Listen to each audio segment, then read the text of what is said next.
By the way, we want to say thank you so much. Big Sports Radio, Larry Smith, Mike Kegley, Brad Sturdy. We've got Josh Ewing on audio, Tony Cordero on producer, and I am on English language. Just kidding. I'm so excited because this is year 3 we're kicking off of the Big Sports Radio show. We've had so much fun these past couple of years. Guys, it didn't seem like we're already in year 3. It's not. Time flies when you're having fun. Isn't that what they always say? So I guess we've been having fun because it went by pretty quick. Although I will say that my knees and ankles do feel like it's been 3 years because I've had to go down to my the orange room here and up and down the stairs. It's been tough. Yeah.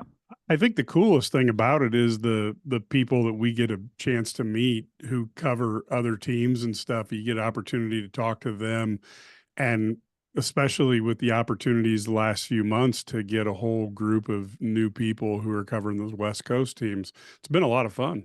And the groupies too. Yeah, Mike. exactly. Yeah. We fight them off. We leave the state-of-the-art studio here in downtown, whatever town we're in, and they're just waiting outside. We got to beat them off and tell them, no, we're married.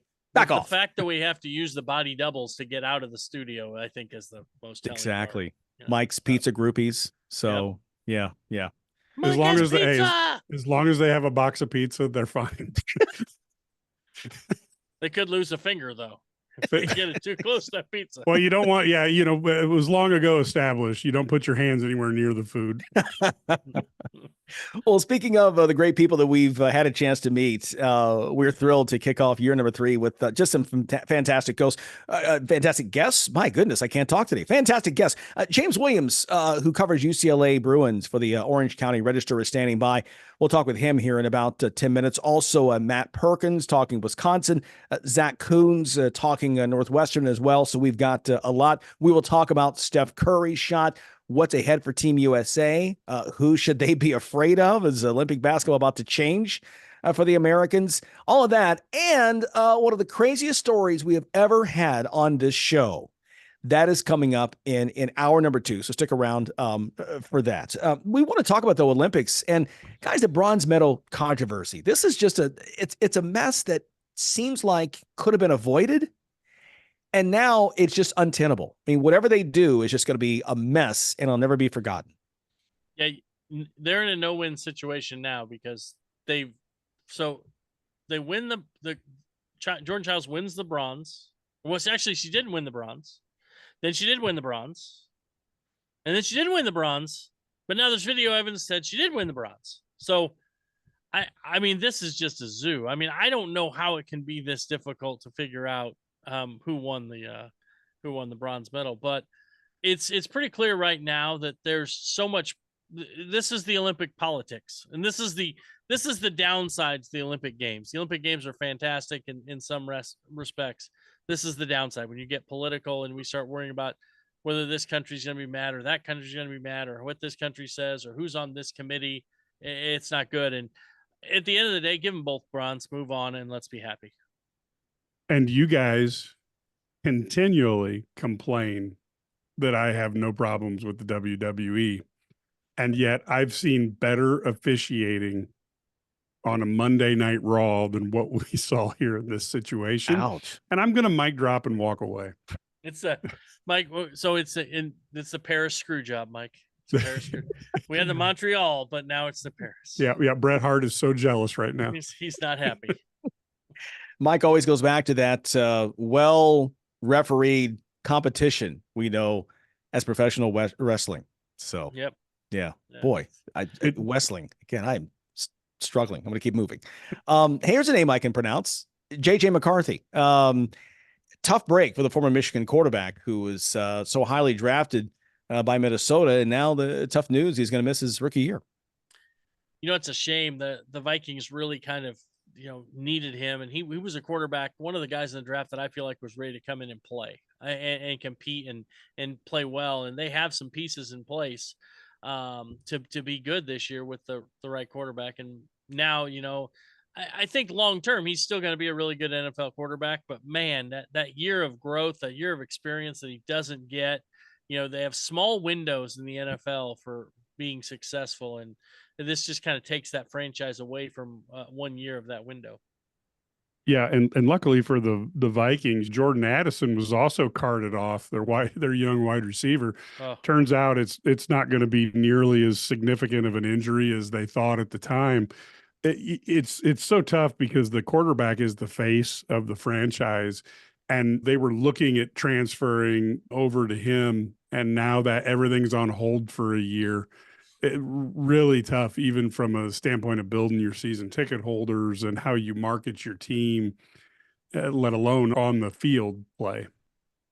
It's one of those again where we've talked about, how long should how many preseason games should you play, right? The injuries and all that. And, they announced on Wednesday that he's going to need a full repair of the meniscus, the torn meniscus that he suffered in the first preseason game. So again, just a few snaps into his career. A crazy story that I saw, a little tidbit on CBSSports.com, that he's the 8th quarterback to be taken in the first round of the NFL draft, going back to 1967, to miss his entire rookie season, but the first ever to do it because of an injury. That just seems crazy to me that we haven't seen that happen before. that's wild. That is a wild thing. And when it first happened, it seemed like it was maybe a meniscus or part, because if it would have been a partial tear, it could have shaved it. He might have been back in, 4 to 6 weeks. Who knows? I mean, depending on what it was, but it turns out it's more severe. But that's crazy that none of them have been due to injury. Yeah, it makes me wonder what the heck happened. Now we've opened up a can of worms here trying to figure out what happened to these other guys. I'm researching in my head right now. Well, that'll take all. We only have 2 hours, Brad. Oh, wow! Ouch! My little mouse in my head is running 100 miles an hour. He's doing the best he can, Mike. Leave him alone. McCarthy, by the way, completed 65% of his passes in that brief stint, 188 yards, a couple of touchdowns, 1 interception. But again, he is shut down, and he will not make his NFL debut until 2025. Is now the number 2 passer. The much-traveled Sam Darnold will now, former first-round pick, will now take over under center until further notice for the Vikings. Meanwhile, this year's top 25 is out.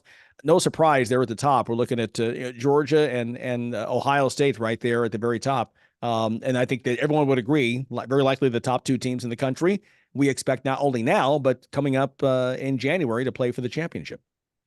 Yeah, I think Georgia and Ohio State are clear to top 2. What surprised me, and I think not because we've been hyping Oregon up all along, but I was surprised that they were 3, Texas 4, Alabama 5, and then the other big surprise was Ole Miss, being 6. I think that's intriguing because obviously Lane Kiffin's, been doing very well, but there's obviously a big. He's got a couple big hurdles he's got to jump down there in the SEC. I know it's crazy to say, but I think Alabama could be better than people think. I know they're still highly rated, but man, they've got a good coach and they've got a team. The guys who stuck around are very disciplined. And I'm not certain, but probably the biggest story for me in this season is we will find out if Oregon is closer to the Georgia, Ohio State, or if they're a notch down.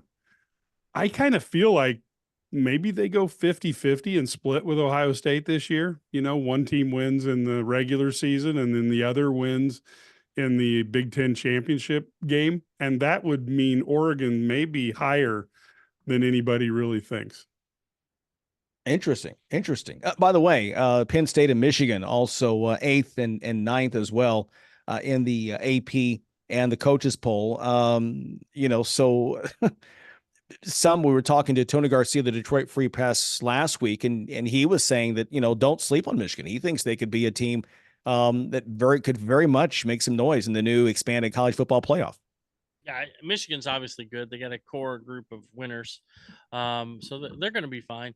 I thought it was interesting. You got Iowa 25th, and you wouldn't put them on the same tier. But is Lincoln Riley, at 23rd for USC entering the Big Ten? Are they open right with LSU, and so is Lincoln Riley the most overpaid coach in college football right now?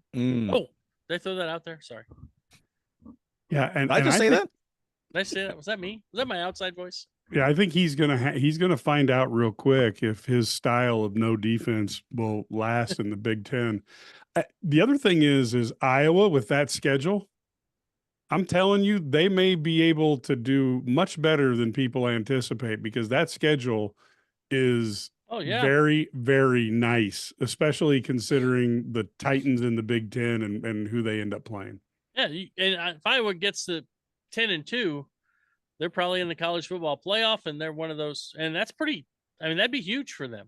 It could be like a fourth or maybe, dare I say it, fifth Big Ten team in the college football playoff. And by the way, there's no Brian Ferentz to hold back the offense now, so maybe they can score some points. They might and score. They yeah. can score double figures a few times and win. It They might win happen. 10-7 instead of 9-7. Exactly. Yeah, It's and offensive maybe explosion. the defense won't have to score all the points in the kick return game. Crazy thing too. Look at this first top 25. No Big 12 teams in the top 10. You've got Notre Dame at 7. Florida State is the first ACC team that appears at number 10. But otherwise, it is SEC and Big 10 all the way. The two new super conferences. Of course, ACC expanded as well. But it can be interesting to watch this college football season. Yeah, no doubt. I'm still. The good thing is we still get the Stanford Cal game, so maybe the band will be on the field. There you go. There we go. So we got maybe that'll work. Yeah, maybe they'll play that game in Durham, North Carolina. So yeah, they're both going to be there. One of them's playing Duke and one's playing North Carolina, so they can just have save their on own travel. game. Save on travel costs. Have Stanford Cal on the East Coast. Exactly. They'll play like North UNC at NC State. They'll just stay out there and play the game out there. Play at Bristol.